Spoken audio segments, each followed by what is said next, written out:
हरे कृष्णा। आप सभी का स्वागत है। ओम अज्ञानतिमिरन्धस्य ज्ञानाञ्जनाशलाखाय चक्षुरुन्मिलितं येन तस्मै श्रीगुरुवे नमः।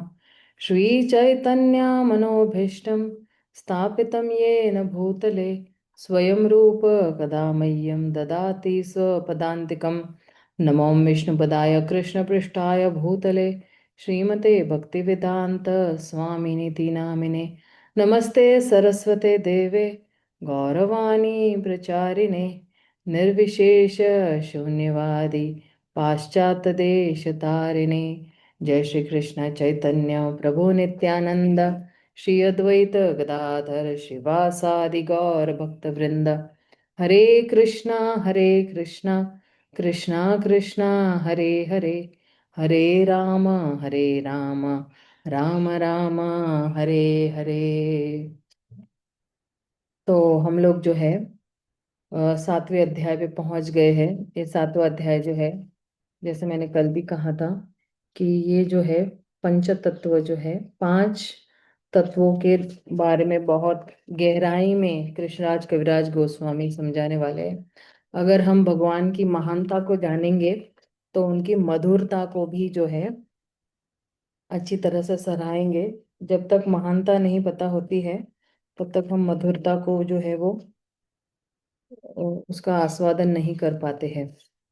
तो अब ये जो सातवां श्लोक है, यहां से लेके 19 श्लोक तक जो है इसमें जो है, एक सेकेंड एक सेकेंड, मुझे जरा एक ट्रांसलेशन की जरूरत है। इंग्लिश टू हिंदी का गया, हाँ।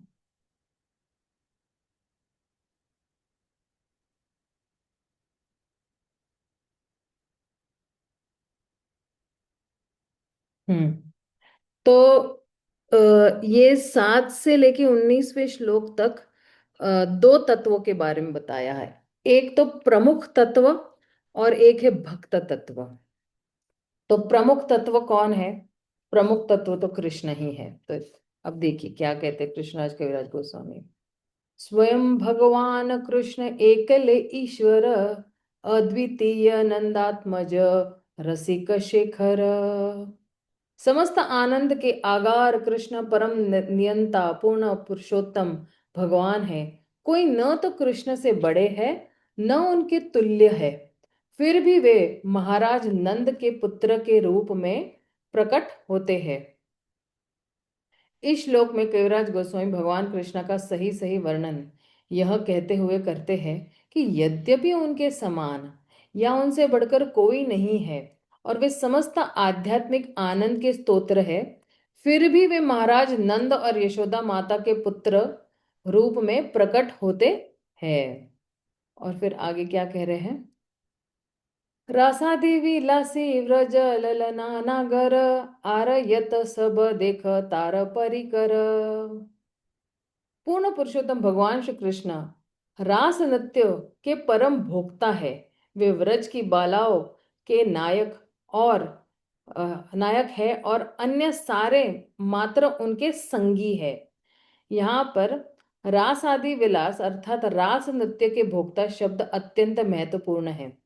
रास नृत्य का आनंद एकमात्र कृष्ण ही भोग सकते हैं। अभी नवरात्र आएंगे ना तो सब लोग डांडिया विंडिया खेलेंगे ना, वो एक्चुअली हमारे लिए नहीं है। कई भक्त लोग जाके खेलते भी है, वो एक्चुअली बहुत गलत है। क्योंकि परम भोक्ता कृष्ण ही है।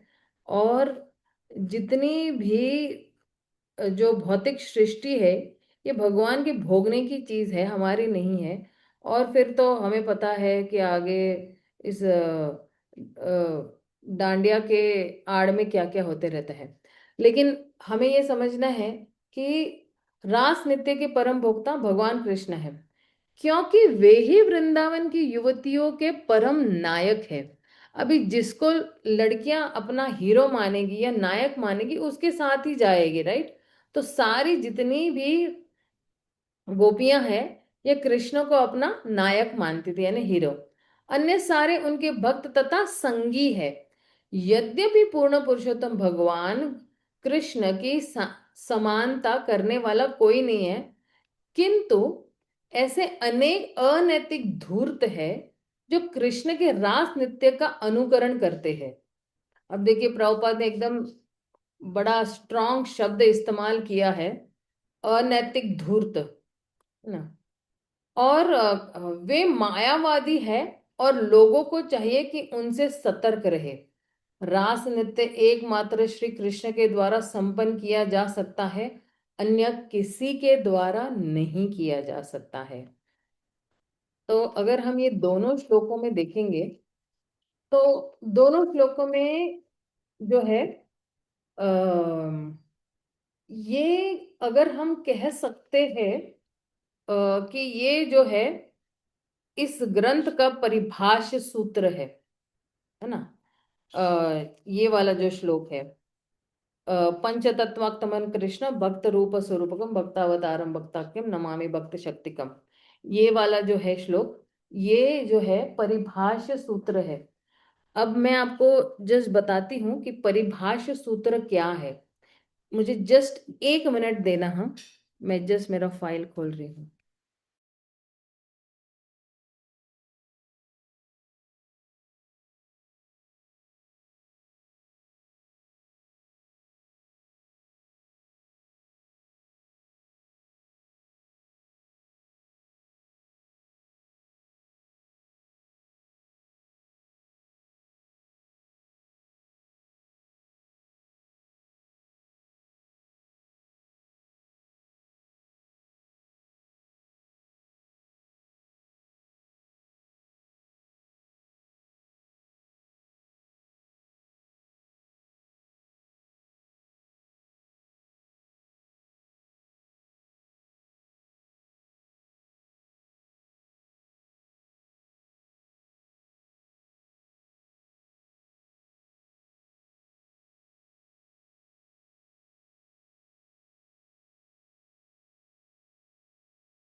एक मिनट है, मैं जस्ट वो फाइल ढूंढ रही हूँ।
हरे कृष्णा। सॉरी, मैं जरा गलत फाइल में देख रही थी एक्चुअली।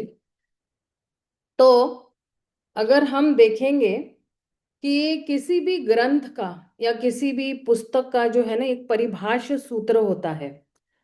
और चैतन्य महाप्रभु ने ही जो है इसका एक्चुअली परिभाष्य सूत्र दिया हुआ है।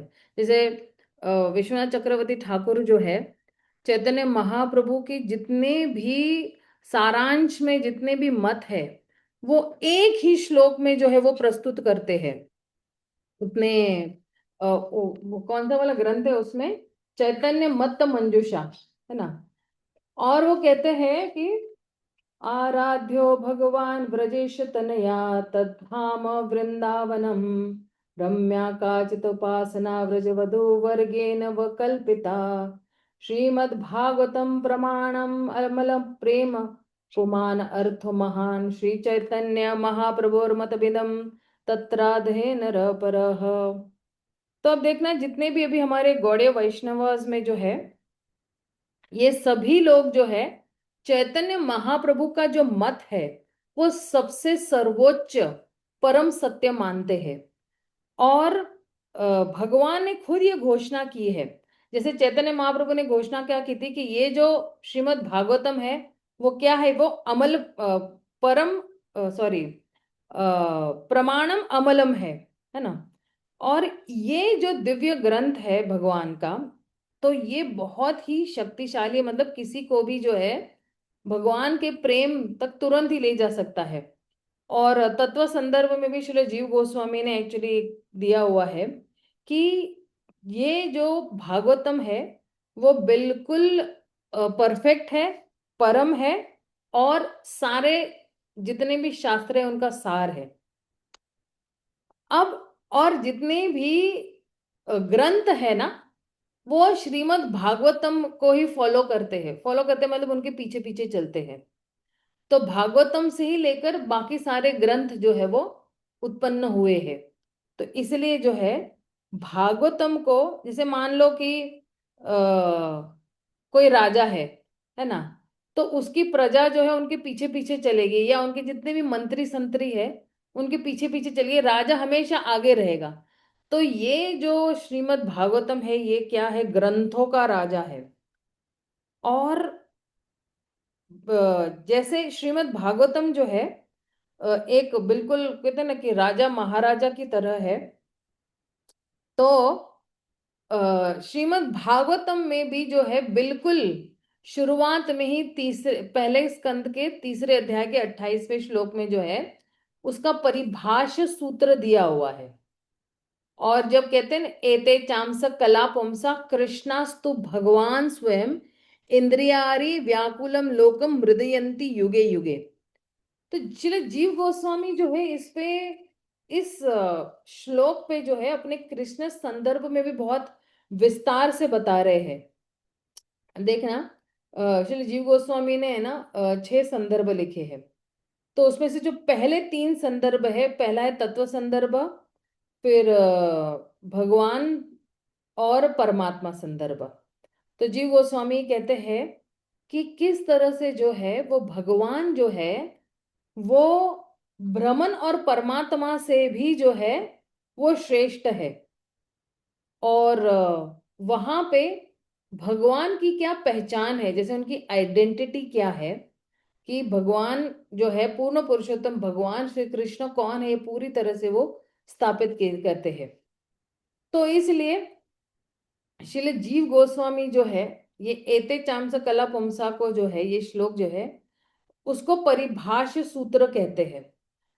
परिभाष्य सूत्र। और यहाँ पे जो है ये वाला श्लोक जो है पंचतत्वात्मक कृष्ण भक्त रूप, ये एक्चुअली परिभाष्य सूत्र है श्री चैतन्य चैतामृत का। और कह रहे हैं कि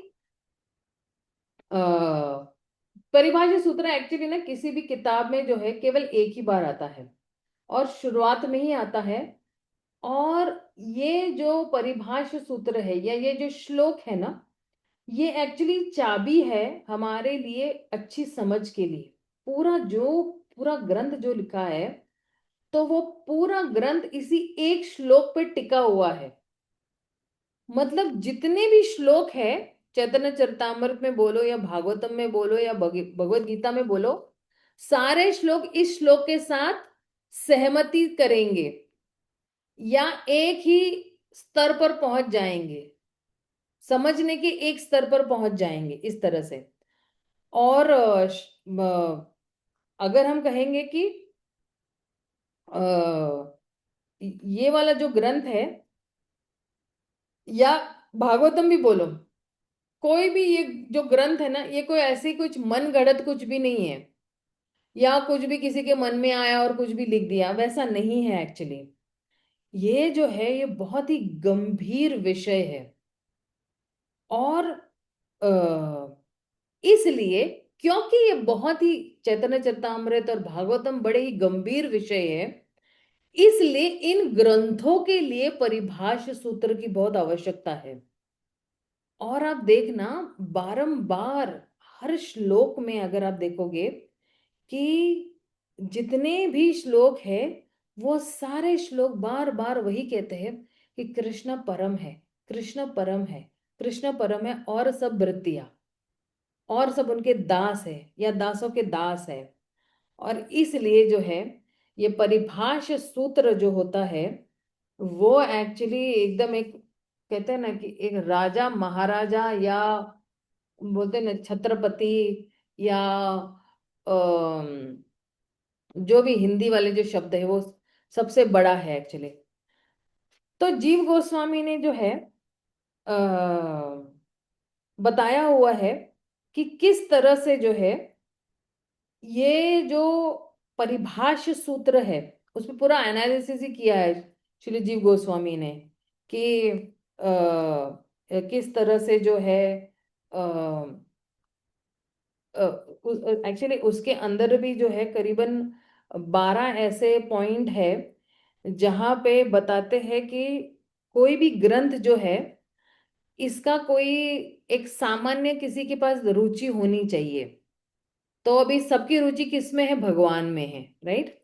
और अलग अलग जितने भी कथाकार है, चाहे वो हमारे वैष्णव आचार्य हो, चाहे वो जो है त्रेता युग में, सतयुग में और द्वापर में जितने भी कथाकार है, चाहे वो सुखदेव गोस्वामी, चाहे सूत गोस्वामी हो, चाहे शौनक ऋषि हो, चाहे परीक्षित महाराज हो, चाहे व्यास देव जी हो, इन सब की आतुरता थी कि केवल कृष्ण के बारे में हम सुनेंगे, और केवल भगवान के बारे में ही और उनके गुणगानों के बारे में ही हमें सुनना है। और इसका कोई दूसरा पर्याय भी नहीं होना चाहिए। इसके अलावा जो है किसी और ग्रंथ में आपको कोई जो है कुछ मिलेगा ही नहीं। और अभी जो है कलयुग में जो है, क्योंकि भगवान इस धरातल से चले गए, राइट, तो फिर कलयुग तो नजदीक आ रहा है। और कली मतलब क्या? घोर अंधकार का युग है। अब घोर अंधकार के युग में फिर हमारे जैसे जो बद्ध जीव है, उनके पास कहाँ से आएगा कोई प्रकाश? ज्ञान का प्रकाश बोलो या कोई भी प्रकाश बोलो। तो श्रीमद् भागवतम जो है, उसने भगवान की जगह ले ली है इस कलयुग में।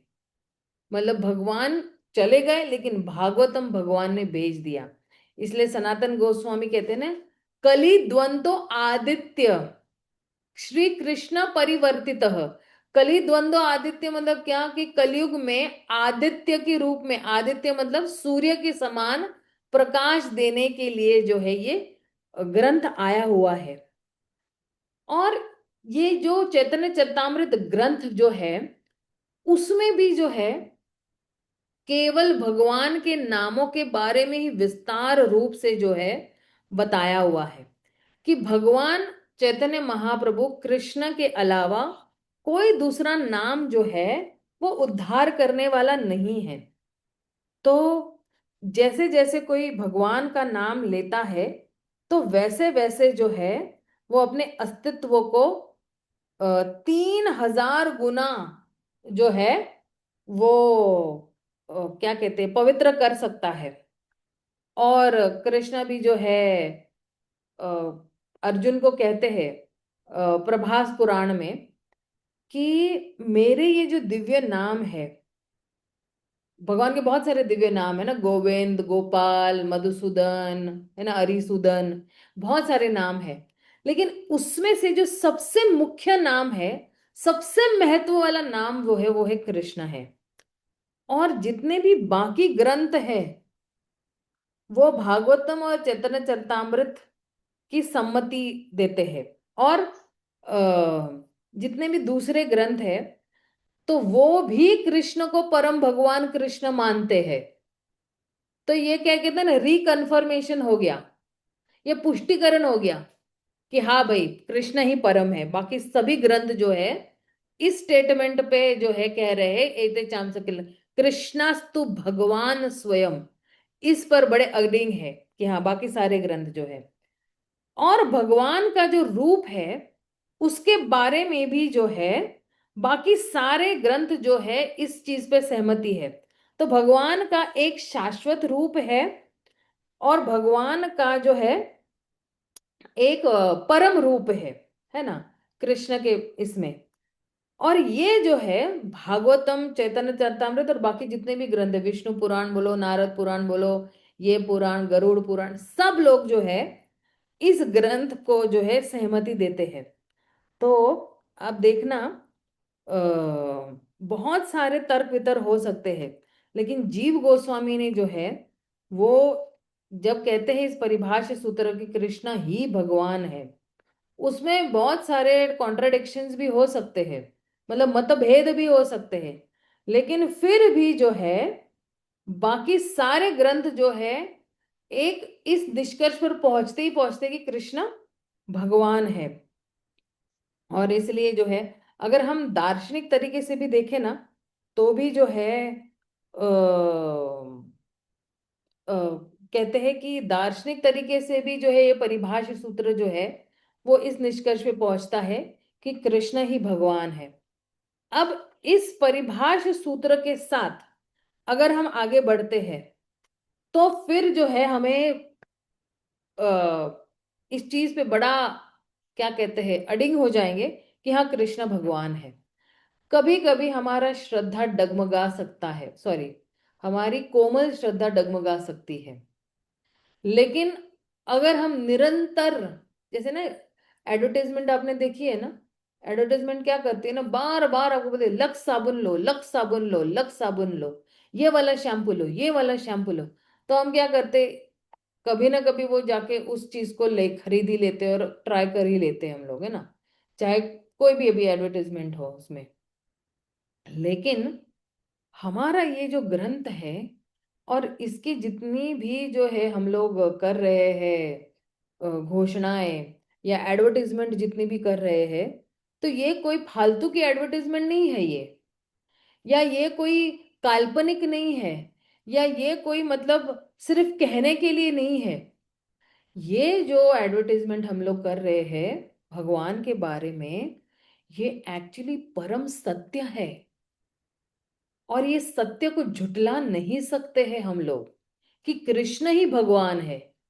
चाहे कोई कुछ भी बोल ले, कल का कोई भी व्यक्ति आए और बोले मैं भगवान हूं, लेकिन वास्तविकता तो वास्तविकता ही रहती है। दो और दो चार ही होते हैं, दो और दो कभी पांच नहीं होंगे इस दुनिया में, राइट। जो गणित के जो वास्तविकता है वो वास्तविकता ही है। तो उसी तरह आध्यात्मिक में भी वास्तविकता है कि कृष्ण ही भगवान है।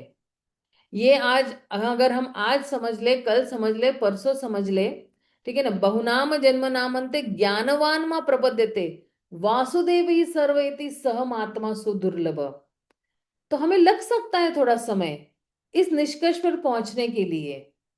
इसलिए ये ज्ञान की जरूरत बहुत है कि बार बार हम ये ज्ञान लेते रहे और बार बार हम अपने चित्त को बार बार ये खुराक देते रहे कि कृष्ण ही भगवान है, मैं उनका दास हूं, कृष्ण ही भगवान है, मैं उनका दास हूं।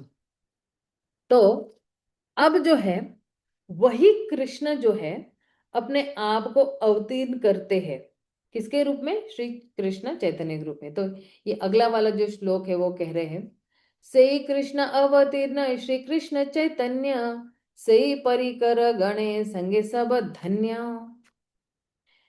वे ही भगवान कृष्ण अपने ही समान यशस्वी शाश्वत संगियों के साथ श्री चैतन्य महाप्रभु के रूप में अवतारित हुए हैं। एकल ईश्वर तत्व चैतन्य ईश्वर, भक्त भावमय तार शुद्ध कलेवर। परम नियंता श्री चैतन्य महाप्रभु एकमात्र भगवान है, जो भाव विभोर होकर भक्त बन गए हैं। फिर भी उनका शरीर दिव्य है और भौतिक रूप से कलुषित नहीं है।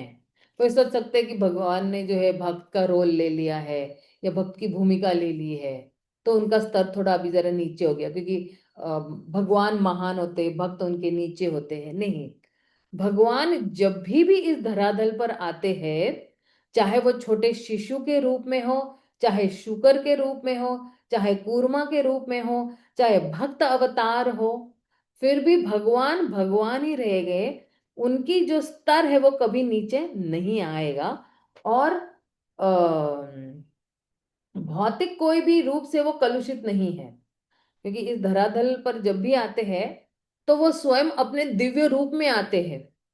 जैसे यहाँ पर मेरा शरीर मल मूत्र से बना हुआ या पंच तत्व से बना हुआ है। भगवान का शरीर जो है वो पंच तत्व से नहीं बना हुआ है। भगवान का शरीर जो है वो सत चित और आनंद से है। जैसे मेरे शरीर में खून दौड़ रहा है, लेकिन भगवान के शरीर में क्या दौड़ रहा है? रस ही रस दौड़ रहा है।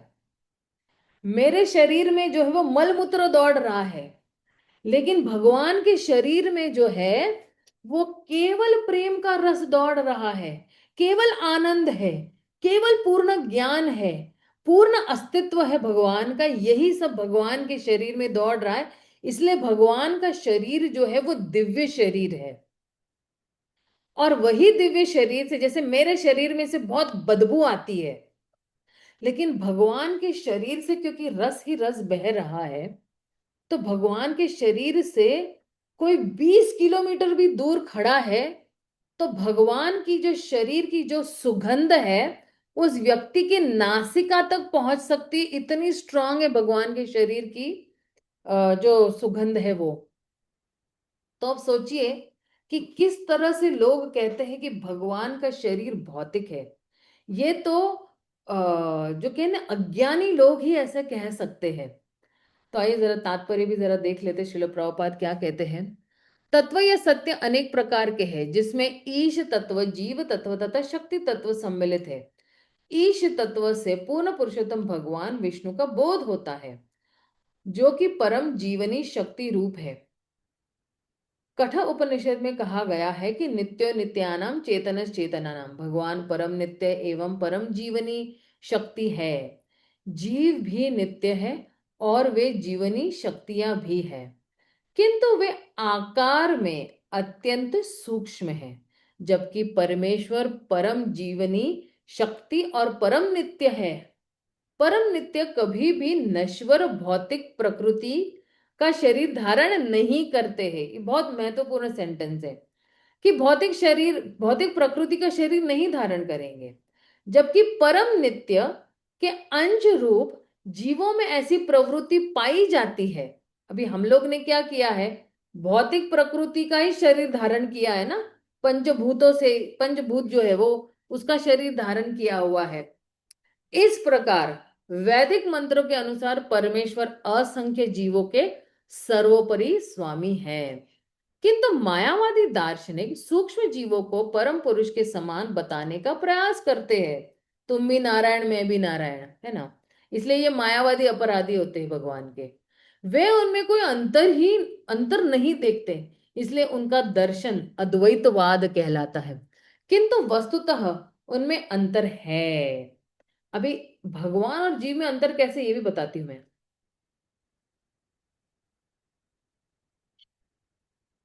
क्योंकि भगवान जो है वो विभू है और हम क्या है? अणु हैं। हम जो है हमारे कंट्रोल में नहीं है। भगवान के सारी इंद्रियां अपने कंट्रोल में है। हम अपनी इंद्रियों से केवल कुछ ही काम कर सकते हैं, निर्धारित काम कर सकते हैं। जैसे आंखों से हम सिर्फ देख सकते हैं। आंखों से क्या हम खा सकते हैं या चल सकते हैं या कोई वस्तु उठा सकते हैं? नहीं उठा सकते हैं। लेकिन भगवान आंखों से खा भी सकते हैं, भगवान आंखों से दौड़ भी सकते हैं, भगवान आंखों से जो है वो बोल भी सकते हैं। यह श्लोक विशेषतया मायावादियों को यह बताने के लिए है कि पूर्ण पुरुषोत्तम परमेश्वर परम नियंता है। ये परम नियंता स्वयं कृष्ण है, किंतु दिव्य लीला के लिए भगवान ने भक्त का रूप श्री चैतन्य महाप्रभु का स्वीकार किया है। जैसा कि भगवत गीता में कहा गया कि जब पूर्ण पुरुषोत्तम भगवान कृष्ण इस ग्रह पर मनुष्य के रूप में आते हैं, तो कुछ धूर्त उन्हें सामान्य मनुष्य मान बैठते हैं। जो लोग इस प्रकार से गलत सोचते हैं, उन्हें मूढ़ या मूर्ख कहा जाता है। इसलिए आप देखना, प्रभुपाद बार बार रास्कल रास्कल कहते हैं ना। एक्चुअली रास्कल का मतलब ही है गधा, यानी मूढ़ या मूर्ख व्यक्ति। इसलिए मनुष्य को चाहिए कि वह मूर्खतावश चैतन्य महाप्रभु को नहीं, सामान्य मनुष्य न मान बैठे। उन्होंने भक्त का भाव तो स्वीकार किया है, किंतु वे परम भगवान है। चैतन्य महाप्रभु के समय में चैतन्य महाप्रभु के समय से ही कृष्ण के अनेक नकली अवतार हुए हैं, जो यह नहीं समझ सकते कि चैतन्य महाप्रभु स्वयं कृष्ण है, सामान्य मनुष्य नहीं। जो अल्प ज्ञानी है, वे किसी मनुष्य को ईश्वर कहकर प्रचारित करते हैं और इसी तरह अपने ईश्वरों की सृष्टि करते हैं।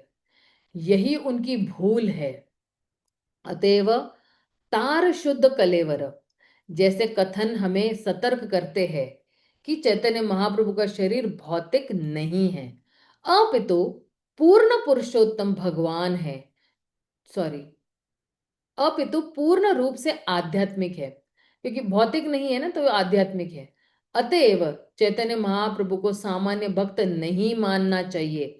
यद्यपि उन्होंने भक्त का रूप धारण किया है, फिर भी यह अच्छी तरह जान लेना होगा कि यद्यपि चैतन्य महाप्रभु पुरुष पुरुषोत्तम है, क्योंकि उन्होंने भक्त भाव स्वीकार किया है, इसलिए उनकी लीलाओं को समझने में भ्रांति नहीं होनी चाहिए और उन्हें कृष्ण के समक्ष नहीं मानना चाहिए। इसी कारण वे जब जब श्री कृष्ण चैतन्य महाप्रभु को कृष्ण या विष्णु कहकर संबोधित किया जाता था, तो वे अपने कान बंद कर लेते थे, क्योंकि उन्होंने यह पसंद न था कि कोई उन्हें पूर्ण पुरुषोत्तम भगवान कहकर संबोधित करे। भक्तों का एक वर्ग गौरांग नागरी कहलाता है, जो चैतन्य महाप्रभु के विग्रह का प्रयोग करते हुए कृष्ण की लीलाओं का मंचन करता है। यह भूल है, जिसे रसाभास कहा जाता है। जहाँ चैतन्य महाप्रभु भक्त रूप में आनंद उठाने का प्रयत्न कर रहे हो, वहां उन्हें पूर्ण पुरुषोत्तम भगवान कहकर विचलित नहीं करना चाहिए। अभी मान लो ना कि कोई, मान लो कि कोई रोल कर रहा है ना, वो उस भाव में है। अगर रंगमंच पे भी देखो, तो कोई किस व्यक्ति का किरदार निभा रहा है ना। लेकिन अगर हम उसको अपने खुद के नाम से पुकारेंगे तो चिढ़ जाके बोलेंगे, मैं तो लक्ष्मण हूं, मुझे क्यों तुम जो है वो रवि और राहुल के नाम से पुकार रहे हो? अभी मैं जो हूं, मैं हूं लक्ष्मण, मुझे लक्ष्मण कहकर पुकारो, मुझे राहुल और रवि कह के मत पुकारो। तो इसलिए यही एक्चुअली है कि जब हम जहाँ पे उनके पार्षद जो है, उनको भगवान करके संबोधित करते थे, तो चैतन्य महाप्रभु को पसंद नहीं आता था, क्योंकि अभी वो भक्त का भाव लेकर आ रहे हैं, तो उनको उस भक्त के भाव में आनंद लेने दो। आप उनका फिर रसाभास क्यों कर रहे हो? उनका एक रस विकसित हो गया कि मैं भगवान का दास हूँ, मैं भगवान के गुणगान करने के लिए आया हूं, तो ये भक्त के रूप में आए हैं, भक्त का रोल ले रहे हैं। फिर उसमें उनको अगर परम भगवान पुरुषोत्तम श्री कृष्ण कहकर जो है, उनका पूरा मूड ऑफ हो जाता है। फिर मूड यानी क्या, उनका जो भाव है वो पूरा छिन्न भिन्न हो जाता है कि अरे मैं तो भक्त के रूप में आया हूं, आप मुझे क्यों भगवान कहते? इसलिए वो कान बंद भी कर देते थे, विष्णु विष्णु विष्णु कह देते थे फिर। इसलिए जो है, ये चैतन्य महाप्रभु के कुछ परिकरों ने जो है कुछ किया था। तो लेकिन भाई जो देखना, जो दास होगा वो अपने मालिक को किसी भी रूप में पहचान लेगा ना, राइट। चाहे वो मालिक दाढ़ी रखे, चाहे मूंछ रखे, चाहे बड़े बाल कर ले, लेकिन दास तो अपने मालिक को पहचान ही लेगा। उसी तरह, और दास को जो है अपने मालिक के प्रति जो है, अपने स्वामी के प्रति जो है बड़ा अभिमान भी है कि ये मेरे स्वामी है, ये परम भगवान पुरुषोत्तम श्री कृष्णा, ये मेरे स्वामी है, मैं उनका दास हूं, ये भक्त का अभिमान होता है। और इसी को कहते हैं सही अहंकार। मिथ्या अहंकार मतलब क्या? मैं अपनी इंद्रियों का दास हूं। लेकिन जो सच्चा अहंकार है वो वही है कि मैं भगवान कृष्ण का दास हूं। तो इस, हरे कृष्ण माता जी, दोनों प्रणाम। हाँ, हरे कृष्ण प्रभु जी। माता जी, इसमें जो इस तात्पर्य में ये नहीं बोला गया कि एक जगह ये बोला गया कि हमें उनको भगवान मानना चाहिए, आम भक्त नहीं मानना चाहिए, फिर दूसरी जगह ये बोला जा रहा है कि उनको भगवान के रूप में नहीं पुकारना चाहिए, रास्ता भास हो जाता है। तो ये थोड़ा कॉन्ट्रडिक्टिंग नहीं हो रहा? हाँ, ये आप सही कह रहे हो कि ये थोड़ा कॉन्ट्रडिक्टरी है। लेकिन आप देखना ना, जहां पे कॉन्ट्रडिक्टरी भी हो, तो फिर भी जो है उसका जो सही मतलब यही है। जैसे अभी आप देखना ना, महाविष्णु ने जो है वो ब्राह्मणा के जो है पुत्र, उनको हाँ, ले जाते थे, उठा ले जाते थे उठा द्वारका लिए थे, से। है ना, राइट। हम्म। तो फिर भी जो है उसमें क्या हुआ कि अमशेन, है ना। तो ऐसा मतलब नहीं है ना कि ये अंशेन मतलब क्या कि नारायण का अंश नहीं है वो, लेकिन कि सारे जितने भी अंश है वो जो है एक साथ है। तो इसलिए जो है इसमें हमें लग सकता है कि हम जो है चैतन्य महाप्रभु को भगवान कहते, लेकिन हम जो है वो जीव तत्व में आते हैं। और ये जितने भी भगवान के पार्षद है, क्योंकि ये जितने भी भगवान के जितने भी पार्षद आए हुए वो उनके बिल्कुल निकट है। तो अगर आपके निकट का व्यक्ति जो है आपको जो है परम भगवान पुरुषोत्तम कह के पुकारेगा, तो आपको बिल्कुल क्या कहते हैं, आप कंफर्टेबल नहीं रहोगे। आपको बिल्कुल उस स्थिति में आप बिल्कुल ये हो जाओगे, कंफर्टेबल नहीं रहोगे। जैसे मान लो कि अगर मेरी बहुत सारी सहेलियां हैं, ठीक है ना। तो अभी स्कूल की भी सहेलियां हैं और मेरी कॉलेज की भी सहेलियां हैं। और जब भले हम लोग मिलते हैं तो वो कहते हैं कि अरे अरे ये हमारी भक्तन आ गई, भक्तन आ गई, है ना। तो मैं कहूंगी नहीं नहीं, मैं भक्तन नहीं हूं, मैं तो आपकी मित्र ही हूँ। मैं वही आपकी स्कूल की, मेरा ना लीगल नाम कश्मीरा है। तो मैं उनको वही बोल दूं कि मैं नहीं, मैं वही आपकी कश्मीरा ही हूँ, जो पहले थी मैं वही हूँ आपके साथ अभी भी। तो मेरा व्यवहार जो है वो चेंज नहीं होगा कि हाँ अभी मैं भक्त हो गई, मैं बड़ी महान हो गई और मैं, अब मेरा पद जो है आपसे ऊंचा है, नहीं। मैं उनके साथ उतनी ही साधारणता से मिलती हूँ, हाँ हाँ ही हूँ करती हूँ उनके साथ। अगर लेकिन मुझे कोई भक्त बोल देता है तो मुझे ऐसे लगता है कि नहीं नहीं नहीं, फिर ना मेरा और उसका जो संबंध था, जो पहले वाला संबंध था, वो उसके बीच में एक्चुअली ना एक, क्योंकि हम जब स्कूल में सहेलियां थे तो हम कुछ भी बोल सकते थे एक दूसरे को, कुछ भी मतलब। हमें ये नहीं था कि अरे ये जाके 10 लोगों को बता देगी कि मेरे साथ क्या हुआ था, या किसी ने मुझे इस तरह से पत्र लिखा, या पूरी सोसाइटी में जाके ये बोल देगी।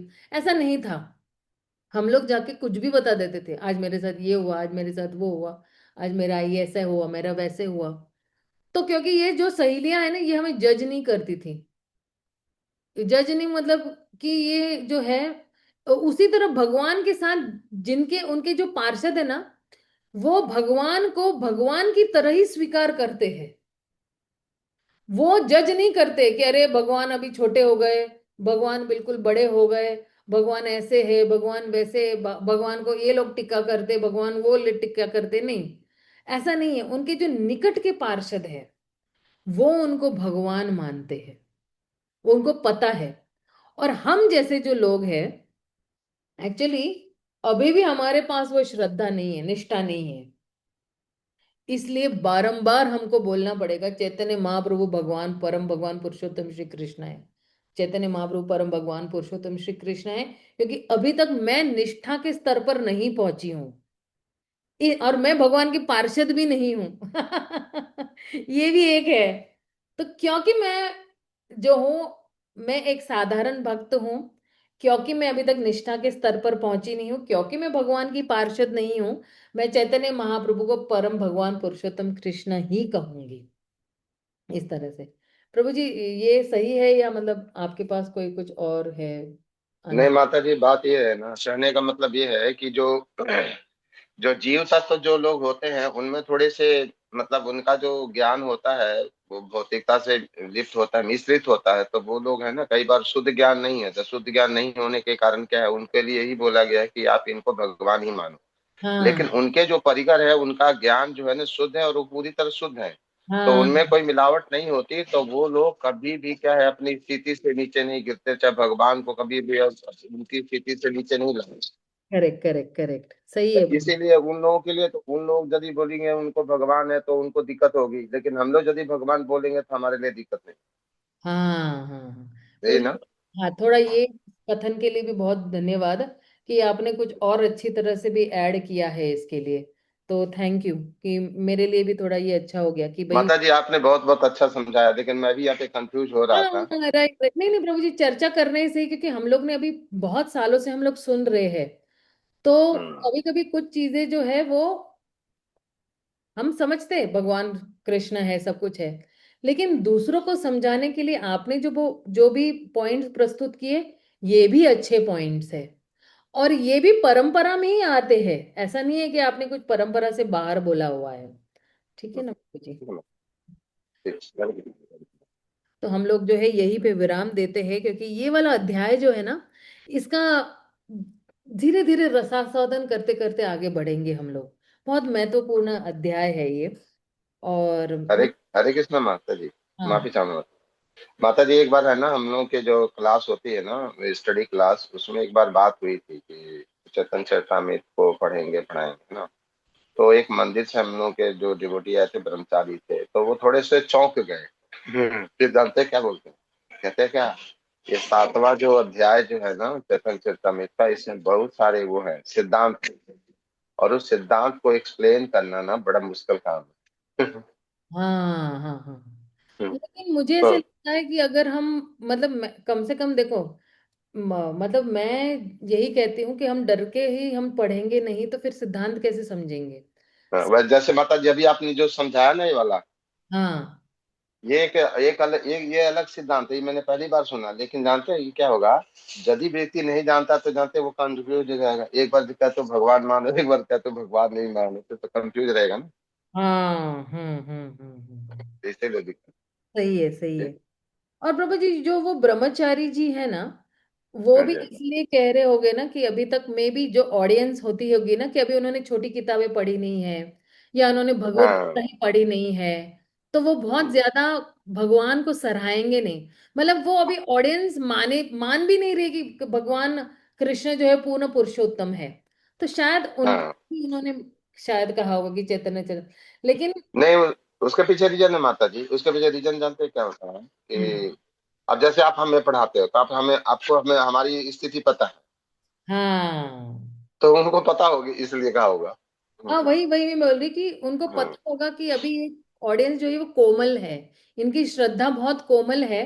तो इनको हम्म, अभी चैतन्य चरितमृत को लेकर छेड़ना नहीं है। इनको अभी पहले छोटी किताबें है, भगवत गीता है, और भगवत हम्म। गीता के बाद भी सीधा कोई चैतन्य चरितमृत में आ सकता है, ऐसा नहीं है। हाँ जी, हाँ क्योंकि जी। लेकिन अगर भागवतम पढ़ने के बाद अगर कोई सीसी पे आता है तो वो और अच्छा रसास्वादन कर सकता है, और अच्छी तरह से गहराई में जाके चैतन्य चरितामृत को जो है वो मतलब ये, मतलब पढ़ सकता है या उसका आस्वादन ले सकता है। क्योंकि हाँ देख, जी। ये हमारा जो ग्रंथ पढ़ने का जो उद्देश्य यही है कि हम बारंबार 24 घंटे केवल एक ही व्यक्ति का ध्यान करें, या एक ही व्यक्ति को प्रसन्न करने की हमारी मंशा हो, वो है भगवान श्री हम्म, कृष्ण। और हम्म, पूरा दिन जो है हमारी योजना यही चलनी चाहिए, अब मैं भगवान को कैसे प्रसन्न करूंगी, अब मैं भगवान को किस तरह से प्रसन्न, अब मैं आगे क्या करूंगी कि भगवान प्रसन्न होंगे। तो जीवन का जो लक्ष्य मेरा हो जाएगा, रोज अगर मैं यही सोचती आज मैं भगवान को कैसे प्रसन्न करूंगी, आज मैं भगवान को, तो मेरे जीवन का अल्टीमेट लक्ष्य यही हो जाएगा कि मैं भगवान को कैसे प्रसन्न करूंगी। फिर मैं दूसरा कुछ नहीं सोचूंगी, ना मैं अपनी इंद्रियों के बारे में सोचूंगी, ना विषय भोग के बारे में सोचूंगी। ये सब चीजें चली जाएगी, क्योंकि धीरे धीरे जो है हमारा चित्त शुद्ध होते जा रहा है, और हम पहचान रहे हैं कि यही मेरा असली गंतव्य है, यह व्यक्ति ही मेरा असली गंतव्य है। तो उस गंतव्य तक पहुंचने के लिए मुझे उस व्यक्ति को तो प्रसन्न करना ही पड़ेगा ना। हाँ जी, राइट। हाँ जी। हाँ जी, ठीक है। तो ठीक है हम। हरे कृष्ण माता जी, दंडवत प्रणाम। वाकई चैतन्य चरितमृत समझना बहुत कठिन है। मतलब जब मैं पढ़ती हूँ तो नींद ही आने लगती है। अभी भी मेरी भागवतम ही है, वो भागवत गीता ही मेरा अभी प्रिय वो है कि बस मैं उसको पढ़ने में मुझे बहुत आनंद आता है। लेकिन चैतन्य चरितमृत तो आज इतना अच्छे से समझा रहे हैं ना, तो अब उसमें इंटरेस्ट जागृत हो रहा है। हाँ, राइट राइट। और मैंने भी ये भी देखा है कि भक्तों के संग में ही जो है शक्ति है। भक्तों जी। के संग में ही जो जटिल तत्व है ना, वो बड़ी आसानी से हम समझ सकते हैं। हम खुद समझने जाएंगे तो नहीं समझेंगे। इसलिए कभी दो भी होते हैं, तीन भी होते हैं ना, मुझे कोई फर्क नहीं पड़ता है। मैं सोचती हूँ, भाई दो भी लोग तो सुन रहे हैं ना अपना सीसी, चार भी लोग सुन रहे हैं। तो मैं, मैं कई लोग ऐसे ना होते कि नहीं, अगर 100 लोग होंगे, 50 लोग होंगे तो ही मैं सीसी पढ़ाऊंगी या कुछ ऐसे नहीं। मैं ऐसे नहीं सोचती हूँ। मैं सोचती हूँ 2 लोगों का भी भला हो रहा है, 4 लोगों का भी भला हो रहा है, 5 का भी भला हो रहा है, तो भाई मेरा भी भला हो रहा है सबके साथ। नहीं तो माता जी, बहुत उसके लिए मैं बहुत आपकी कृतज्ञ हूँ कि आपने मतलब चैतन्य चरितमृत वाकई बहुत हम्म। गूढ़ उससे भरा हुआ है। और उसको समझना थोड़ा सा, बचपन से क्या है कि नॉर्थ में पली बड़ी ना, तो भागवतम और भगवत गीता तो बचपन से ही सुनते हुए आए। लेकिन चैतन्य चरितमृत अभी मेरे लिए बहुत नया है। हाँ तो मैंने हरे सुना भी। कृष्णा। हाँ हरे कृष्णा माता जी। हाँ हाँ जी माता जी, माता जी, प्रभु। जीव गोस्वामी की जो कर्म संदर्भ है ना, हाँ। उसमें एक जगह जीव गोस्वामी जी कहते हैं ये शास्त्र जो है ना, जब हम इसको बार बार पढ़ेंगे ना, तभी जाके रिवील करते हम्म। हैं। ये भी है। जितनी बार वो शास्त्र पढ़ते जाएंगे, वो अपने आप को जो रिवील करते जाएंगे। जबकि ये हजार बार, जीवंत मेरे साथ शास्त्र है, हजार मृत बार नहीं कुछ है। ना कुछ नया नया नया निकलता जाएगा। इसीलिए। सही बोल हरे रहे कृष्णा जी, मेरे साथ क्या हुआ है कि मैं जैसे ही पढ़ती हूँ तो पीछे का भूल जाती हूँ, तो वापस वहीं से फिर शुरू कर देती हूँ। हाँ, नहीं नहीं, ये तो क्या है, कलयुग में एक्चुअली ये होना ही है, क्योंकि हम भूल सकते हैं, क्योंकि कलयुग के जीव है ना हम लोग। तो जी। जितनी बार हम पढ़ते रहेंगे उतनी बार याद आता रहेगा। इसलिए रोज पढ़ना है। प्रभुपाद कहते हैं ना, रोज 1-2 घंटा पढ़ते रहो, पढ़ते रहो, पढ़ते रहो। नहीं, अब ये है कि आप अभी जैसे ये आज जो पढ़ाते हैं ना, उसको हम दोबारा पढ़ते हैं तो हमको अच्छे से समझ में आ रहा है माता जी। हाँ, राइट राइट राइट। बहुत बहुत धन्यवाद माता जी, आपका प्रयास किया। हरी, हाँ, हरी बोल। हरे बहुत बहुत कृष्ण। धन्यवाद। हरे कृष्ण माता जी, दंडवत प्रणाम माता जी। प्रभुपाद की जय, गौर भक्त वृंद की जय। हरे कृष्णा, हरि बोल।